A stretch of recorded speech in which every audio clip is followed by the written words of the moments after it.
இங்குள்ள பெரிய நாடுகள் அணு ஆயுதங்கள் மற்றும் போர் அச்சுறுத்தல்களால் நடுங்கிக் கொண்டிருக்கும் போது, ஈரான் மற்றும் அமெரிக்கா கத்திகளை தீட்டிக் கொண்டிருக்கும் போது, அப்போது வரைபடத்தின் ஒரு மூலையில் அமைதியாக அமர்ந்திருக்கும் ஒரு நாடு உள்ளது. யாருடைய ஏவுகணையோ அல்லது யாருடைய வெறுப்போ எட்ட முடியாத நாடு. நியூசிலாந்துக்கு வரவேற்கிறோம். உலகிலேயே மிகவும் பாதுகாப்பான நாடு. நியூசிலாந்தின் மிகப்பெரிய வலிமை அதன் புவியியல் அமைப்பு. இது பசிபிக் பெருங்கடலின் நடுவில் உள்ளது. எந்த பெரிய மோதல் பகுதியிலிருந்தும் ஆயிரக்கணக்கான கிலோமீட்டர்கள் தொலைவில் உள்ளது. அதன் அருகிலுள்ள நாடு ஆஸ்திரேலியா கூட நியூசிலாந்திலிருந்து 2000 கிலோமீட்டர்கள் தொலைவில் உள்ளது.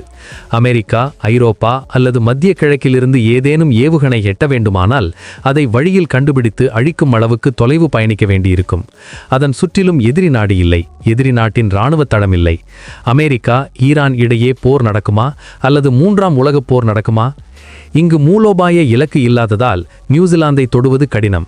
போராடுவதற்கு எந்த எண்ணெய் வைப்பிடமும் இல்லை, அல்லது அது எந்த வணிக பாதையின் நடுவிலும் வராது. இராணுவம் யார் மீதும் தாக்குதல் செய்யாது. அதனால் எதிரிகள் இல்லை. ஒரு எதிரி விரும்பினாலும் தாக்குதல் செய்ய விரும்பினால் அவனுக்கு ஆயிரக்கணக்கான மைல்கள் கடல் மட்டுமே கிடைக்கும். அங்கு விநியோக பாதைகளை நிர்வகிப்பது கிட்டத்தட்ட சாத்தியமற்றது. ஆனால் பாதுகாப்பு எதிரியிடமிருந்து மட்டுமல்ல, பசியிலிருந்தும் இருக்க வேண்டும். உலக விநியோக சங்கிலி நாளை உடைந்தாலும் நியூசிலாந்து பசியால் வாடாது. நியூசிலாந்து தனக்கு தேவையானதை விட அதிக உணவை உற்பத்தி செய்கிறது. தூய்மையான நீர் வைப்பு மற்றும் புதுப்பிக்கத்தக்க ஆற்றல் எவ்வளவு உள்ளது என்றால் நாடு முழுவதும் யாருடைய உதவியும் இல்லாமல் இயங்கும். உலகம் முழுவதிலிருந்தும் பில்லியனர்கள் இன்று நியூசிலாந்தில் நிலத்தை வாங்கி பங்கர் கட்டுகிறார்கள். ஏனெனில் உலகம் எரியும்போது நியூசிலாந்தின் குளிர்ந்த காற்று பாதுகாப்பாக இருக்கும் என்று அவர்களுக்கு தெரியும். இது வெறும் ஒரு நாடு மட்டுமல்ல, மனிதகுலத்திற்கான ஒரு திட்டமும் கூட. நியூசிலாந்தை அடைவதற்கு எதிரி கடலுடன் போராட வேண்டியிருக்கும் மற்றும் இருப்பதற்கு அதிர்ஷ்டம் தேவை. 1980இல் நாடு தன்னை அணுரகித நாடாக அறிவித்தது. இது எந்த நாட்டு அணுக்கப்பல்களையும் தன் துறைமுகத்திற்கு வர அனுமதிக்காது. ஏதேனும் பெரிய உலக நெருக்கடியில் தன் நாடு முழுவதையும் போஷிக்கும் திறன் கொண்ட உலகின் மிக குறைந்த நாடுகளில் நியூசிலாந்து ஒன்று. இவை இந்த நாட்டை மிகவும் பாதுகாப்பானதாக ஆக்கும் அம்சங்கள். ஆனால் இதை தவிர இந்த நாடு பற்றி தெரிந்து கொள்ள, பார்க்க மற்றும் புரிந்து கொள்ள நிறைய உள்ளது. அதை வீடியோவில் நாம் மேலும் தெரிந்து கொள்வோம். ஆனால் அதற்கு முன் நீங்கள் இந்த வீடியோவுக்கு அழகான லைக் கொடுத்து சேனலுக்கு சப்ஸ்கிரைப் செய்தால் எங்கள் உழைப்பு வெற்றியடையும். நியூசிலாந்து கடலின் நடுவில் உள்ள ஒரு தீவு நாடு. இது தென் பசிபிக் பெருங்கடலில் உள்ளது. நீங்கள் வரைபடத்தை பார்த்தால் அதை ஆஸ்திரேலியாவிலிருந்து 1600 கிலோமீட்டர் தொலைவில் பார்ப்பீர்கள். நியூசிலாந்து எல்லைகள் எந்த நாட்டையும் தொடாது. கடல் மிகவும் தொலைவு வரை விரிந்துள்ளது. இது 2,68,000 சதுர கிலோமீட்டர்கள் பரப்பளவில் விரிந்துள்ள அழகான நாடு. இங்கு 5.3 மில்லியன் மக்களுக்கு மேல் வசிக்கின்றனர். இங்குள்ள மக்கள் மிகவும் கல்வியறிவு பெற்றவர்கள். மக்கள் தொகையில் 99% பேர் உயர்கல்வி பயின்றவர்கள். இங்கு பலர் தங்களுக்கு மதம் இல்லை என்று கூறுகின்றனர். இங்கு மக்கள் தொகையை விட 50% அதிகம் வசிக்கின்றனர். பின்னர் 30% அருகில் உள்ள கிறிஸ்தவர்கள் வருகின்றனர். அதற்கு பிறகு சிறிய குழுக்களில் இந்துக்கள், முஸ்லிம்கள், பௌத்தர்கள், யூதர்களும் இங்கு அமைதியாக வாழ்கின்றனர். நாடு முழுவதும் இயற்கை அழகால் நிரம்பியுள்ளது. ஆனால் தலைநகரத்திற்கு வரும்போது பெயர் வெல்லிங்டன் நகரத்திற்கு வருகிறது. இந்த நகரம் நிர்வாக மையம் மட்டுமல்ல, அதிக மக்கள் தொகை கொண்டதும் கூட. நியூசிலாந்தை பிரிட்டிஷ் கடற்படையை சேர்ந்த கேப்டன் ஜேம்ஸ் குக் கண்டுபிடித்தார். இதனால் இந்த அழகான தீவு உலகிற்கு தெரிய வந்தது. இங்குள்ள மற்றொரு சிறந்த நகரம் ஆக்லாந்து. இது அழகு மற்றும் நவீன வாழ்க்கை முறைக்கு புகழ்பெற்றது. ஆனால் ஆக்லாந்தை சுற்றி 50க்கு மேற்பட்ட எரிமலைகள் உள்ளன என்று உங்களுக்கு தெரியுமா? அழகான நகரம் மற்றும் அத்தகைய எரிமலை பகுதியை கொண்டுள்ள இங்குள்ள மக்களை கிவி என்று அழைக்கின்றனர்.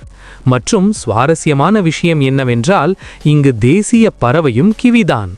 இந்த சிறிய பறவை அழகாக இருக்கும், ஆனால் பறக்க முடியாது. நியூசிலாந்து மொத்த மக்கள் தொகை 51 லட்சம்.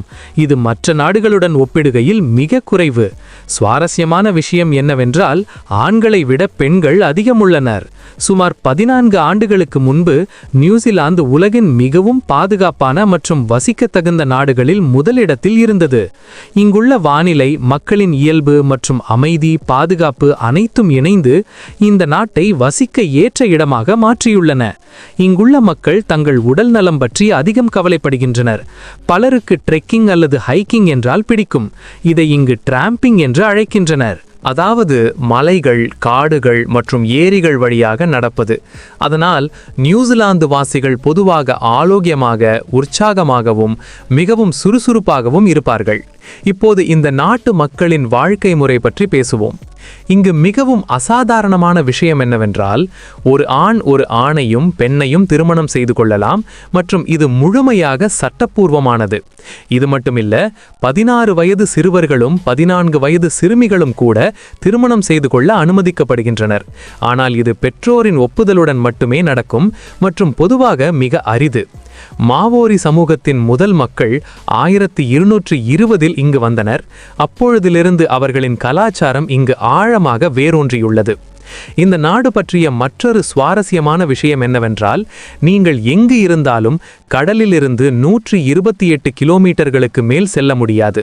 அதாவது நியூசிலாந்தில் நீங்கள் எப்போதும் கடலுக்கு தொலைவில் இருக்க முடியாது. எல்லா திசைகளிலும் இயற்கை அழகு மட்டுமே பெரிய பெயரை பெற்றுள்ளது. எர்னஸ்ட் ரூதர்ஃபோர்ட் அணுவின் கட்டமைப்பு பற்றிய ஆய்வுக்காக இயற்பியலில் நோபல் பரிசு பெற்றார். இங்கு ஒரு சிறப்பு மரம் உள்ளது. சுமார் 1000 ஆண்டுகள் வாழும் பீபுவா மரம். இது இங்கு ஒரு சின்னமாக கருதப்படுகிறது மற்றும் மக்கள் இதற்கு மிகுந்த மரியாதை கொடுக்கின்றனர். பால்ட்வின் ஸ்ட்ரீட் உலகின் மிகவும் செங்குத்தான தெரு. இந்த சாலை 38 டிகிரி சாய்வில் கட்டப்பட்டுள்ளது மற்றும் அதன் மீது நடப்பது ஒரு சாகசத்தை விட குறைவானதல்ல.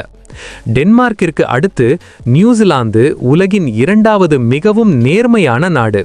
இங்குள்ள மக்கள் லஞ்சம் வாங்காமல் முழு பக்தியுடன் தங்கள் பணியை செய்கின்றனர். அதனால் இந்த நாடு ஊழலிலிருந்து கிட்டத்தட்ட விடுதலை பெற்றுள்ளது. முதன்மை மதம் கிறிஸ்தவ மதம். அதேபோல் சிலர் மதமில்லாத சமூகத்தைச் சேர்ந்தவர்கள்.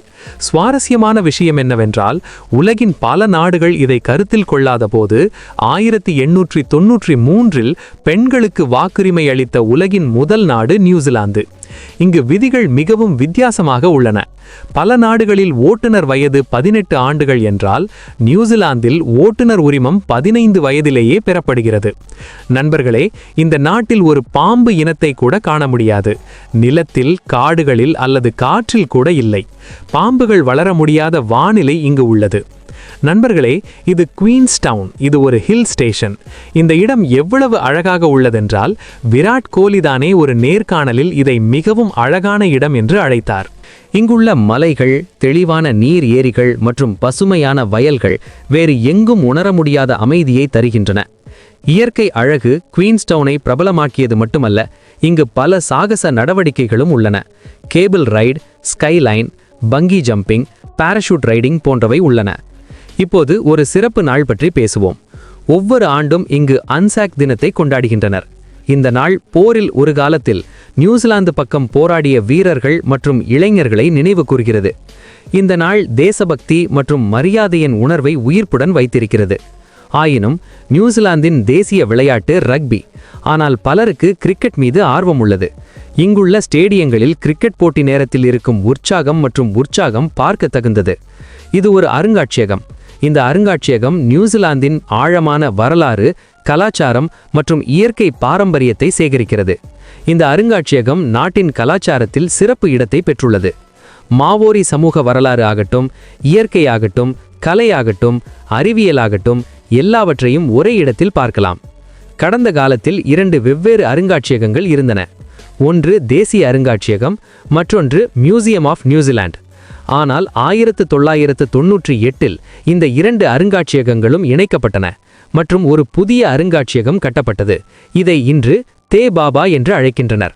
இங்கு நீங்கள் பெருங்கடல்களிலிருந்து கண்டுபிடிக்கப்பட்ட பல கடல் உயிரினங்களை பார்க்கலாம். இதை தவிர போருடன் தொடர்புடைய பல சிற்பங்கள் தெரிகின்றன. ஆயுதங்கள் தெரிகின்றன. பழங்கால படகுகள், வீடுகள், பாத்திரங்கள், கற்கள், விலங்குகளின் எலும்புகள் மற்றும் இறுதியாக நியூசிலாந்து கலைஞர்களின் பல ஓவியங்கள் தெரிகின்றன. தலைநகரம் வெல்லிங்டனுடன் நியூசிலாந்தில் கனவு காணும் நாடு போல் தோன்றாத பல நகரங்கள் உள்ளன. அவை Auckland, Christ search, டுனேடின், ரோட்டருவா, Queenstown, டொராங்கா, Hamilton மற்றும் நேப்பியர். இந்த நகரங்களில் நீங்கள் எல்லா இடங்களிலும் நவீன கட்டிடங்கள், அமைதியான தெருக்கள் மற்றும் நட்பான மக்களை காணலாம். இங்கு தூய்மையான வாழ்க்கை முறை மற்றும் நல்ல நடத்தை அனைவரின் இதயங்களையும் வெல்லும். நியூசிலாந்தில் உள்ள உயரமான கட்டிடம் ஸ்கை டவர் என்று அழைக்கப்படுகிறது. இது ஆக்லாந்தின் நடுவில் உள்ளது மற்றும் இது ஒரு முக்கிய மைல்கல். இதன் உயரம் 328 மீட்டர்கள். டவர் மேல்தளத்திற்கு சென்ற பிறகு நீங்கள் பார்க்கும் காட்சி மிகவும் அற்புதமாக இருக்கும். பல சுற்றுலா பயணிகள் இங்கு வருகின்றனர். இந்த டவரின் மேலிருந்து முழு நகரத்தையும் பார்க்கலாம். குளிர்ந்த நீர், பசுமை, தெளிவான வானிலை, வலுவான காற்று மற்றும் அமைதி உங்கள் இதயங்களை வெல்லும். ஸ்கை டவர் 1997இல் முடிக்கப்பட்டது. நீங்கள் ஸ்கீயிங் மற்றும் ஸ்னோபோர்டிங் செய்யலாம். உங்களுக்கு இந்த வீடியோ உழைப்பு மற்றும் தகவல் பிடித்திருந்தால் இந்த வீடியோவை இயன்றவரை ஷேர் செய்யுங்கள் மற்றும் சேனலுக்கு சப்ஸ்கிரைப் செய்து பெல் ஐகானை அழுத்த மறக்காதீர்கள். அதனால் நாங்கள் அடுத்த முறை புதிய வீடியோவை அப்லோட் செய்யும் போது உங்களுக்கு அதன் அறிவிப்பு முதலில் கிடைக்கும். அடுத்த வீடியோவில் சந்திப்போம். அப்போது வரை வணக்கம். உங்களை நீங்களே கவனித்துக் கொள்ளுங்கள்.